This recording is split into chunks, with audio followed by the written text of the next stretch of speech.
Chers amis, chers frères, chères sœurs, vous savez très bien qu'il y a eu des rebondissements concernant le dossier de Souleymane Koné Gbagbo. Oui, moi-même, j'ai fait une vidéo pour traiter de rumeurs, tout ce qui a été dit. Aujourd'hui, pas aujourd'hui, maintenant, nous allons écouter l'avocat, l'Afrique des libertés. En tout cas, c'est l'avocat qui fait partie de ce collectif qu'on appelle l'Afrique des libertés. Et donc, je vais faire tout pour montrer l'Afrique. Après, mon Afrique, j'ai mis ça en haut ici, à côté du trophée YouTube. On fait comme ça. Et donc, notre avocat, intrépide avocat, notre avocat va nous parler sans trop tarder. Je ne vais même pas atteindre les 1 minute. Je veux qu'on l'écoute. Et après l'avoir écouté, je vais apporter, bien sûr, mon infoanalyse. Merci. Écoutons donc l'avocat de notre frère Souleymane Koné.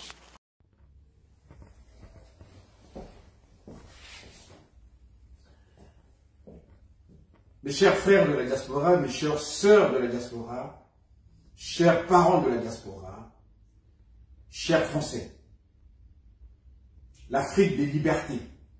Je fais partie du collectif de l'Institut de l'Afrique des libertés. Alors, vous attendez mon intervention suite à l'audience qui s'est déroulée aujourd'hui au tribunal judiciaire de Paris. Effectivement, il y a eu des rebondissements. J'ai pris un peu de temps pour faire cette vidéo parce que mes obligations de répondre à la déclaration d'appel du procureur de Paris avec demande d'effet suspensif de l'ordonnance donc qui a libéré M. Souleymane Koné me poussait de répondre, de prendre des observations pour solliciter notamment la levée de cette suspension, puisque l'article 443-22 du Code de l'entrée, du séjour des étrangers et du droit d'asile nous donne effectivement ce droit-là de répondre, de faire des observations. Et le président, le premier président de la Cour d'appel de Paris peut statuer en levant cette suspension. Donc, c'est ce que je viens de faire. Les observations sont parties. Alors, nous avons obtenu un jugement favorable pour M. Koné Souleymane. C'est l'ordonnance du GLD de Paris. Alors, nous avons excipé l'article 731-1 du Code de l'entrée du séjour des étrangers du droit d'asile qui porte sur les garanties de représentation. Cet article dit tout simplement que lorsque l'étranger présente des garanties de représentation effective propres à prévenir un risque de se soustraire à l'exécution de la décision d'éloignement, le juge des libertés et de la détention peut placer un étranger sous assignation à résidence. Le juge a fait droit à notre requête sur ce fondement-là. Ce qui fait que M. Koné Gbagbo, à l'issue de cette audience, a été mis en liberté. Sauf que la loi prévoit, effectivement, en son article L 743-22 et L 743-12, ces articles-là donnent le droit au procureur de la République de Paris de faire une déclaration d'appel avec demande d'effet suspensif. C'est-à-dire que ces articles-là donnent le droit à ce que le procureur s'oppose à la décision de mise en liberté prise par le juge des libertés de la détention. C'est ce qui s'est passé. Il a fait une déclaration d'appel et il a sorti cette déclaration d'appel d'un effet suspensif. Ce qui signifie que M. Souleymane Koné, qui était libre après l'ordonnance du GLD, du tribunal judiciaire de Paris, il devrait attendre dans les locaux de rétention prévus à cet effet au tribunal judiciaire de Paris, il devait attendre 4 heures afin que le parquet puisse décider. Il y avait 2 cas de figure où le parquet disait tout simplement « J'accepte l'ordonnance du GLD », auquel cas M. Gbagbo était libéré illico presto, ou bien il jugeait que l'ordonnance du GLD de Paris n'était pas suffisamment motivée ou que la procédure était de nature, effectivement, à contester cette décision-là. Donc, le procureur de Paris, dans le cas d'espèce concernant M. Suleiman Koné, a fait une déclaration d'appel avec effet suspensif. Ça revient à dire que M. Koné reste à la disposition du premier président de la Cour d'appel de Paris qui doit statuer dans les 48 heures de cette déclaration d'appel et il reste aussi à la disposition des policiers. Et donc là, il est retourné au centre de rétention de Vincennes. Donc, dans 48 heures, nous aurons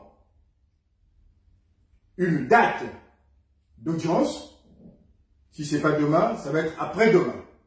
Une date d'audience où les débats vont cette fois-ci se faire à la Cour d'appel de Paris, Métrocité, pour que nous sollicitions, nous les avocats, que l'ordonnance prise par le juge des libertés et de la détention du tribunal judiciaire de Paris soit confirmée. Donc nous allons demander la confirmation de cette ordonnance. Bien entendu, il y aura un débat, puisqu'il y aura en face de nous l'avocat de la préfecture qui sera là. Donc nous allons débattre de nouveau sur le fait de savoir si le premier président de la Cour d'appel de Paris va soit infirmer ou confirmer l'ordonnance. Si c'est confirmé, M. Suleiman Koné est libre et rentre chez lui et placé en assignation. C'est-à-dire que il est chez lui, il peut faire tout ce qu'il veut. L'assignation peut être assortie de certaines conditions, d'aller pointer une semaine dans un commissariat du ressort territorial de son domicile. Donc voilà, si vous voulez, les enjeux de cette affaire de M. Koné Suleiman. Alors, je tiens toujours à rappeler que dans cette affaire, il y a un volet politique. Et derrière, il y a une main noire qui, depuis la Côte d'Ivoire, depuis Abidjan, est en train, effectivement, de s'agiter, de pouvoir faire en sorte que M. Koné soit expulsé vers la Côte d'Ivoire. Et là-bas, je vous assure, il est sûr et certain, c'est ce que j'ai plaidé, il subira des traitements inhumains et dégradants. Nous allons nous battre pour obtenir cette deuxième victoire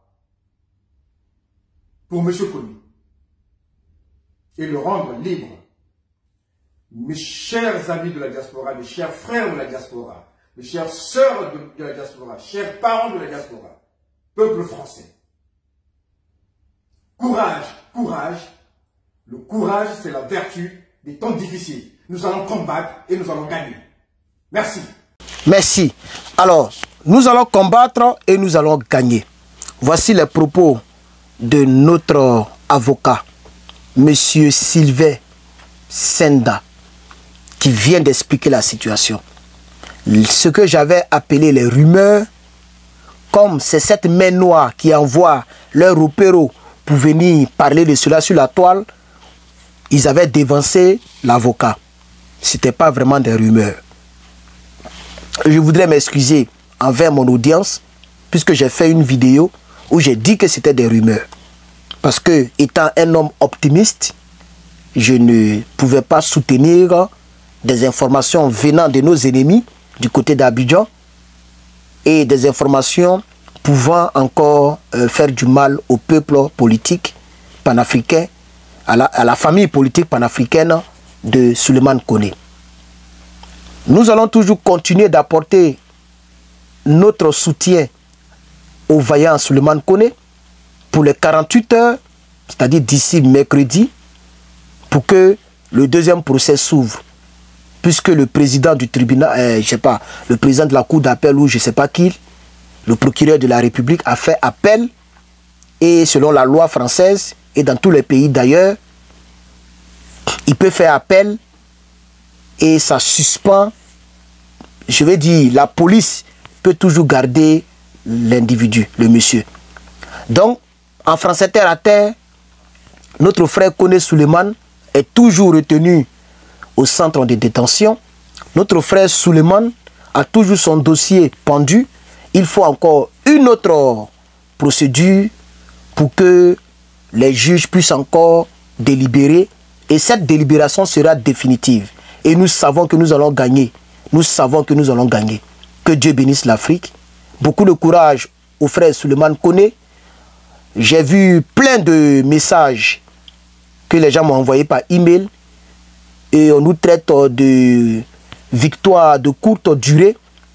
Les gens pensent que le frère Koné est peut-être mon frère de sang. Le frère Koné est plus que mon frère de sang. C'est un frère de lutte. C'est un frère africain. Et je le soutiens. Vous voulez nous casser. Et je suis sûr que je ne suis pas le seul. Peut-être ils envoient beaucoup de messages à Soule de Paris, à Oxymore, Herman le Patriote, Johnny, etc. pour nous casser. Mais on est dessus. Demain, mardi, mercredi, ça va s'ouvrir. Et ça va se savoir.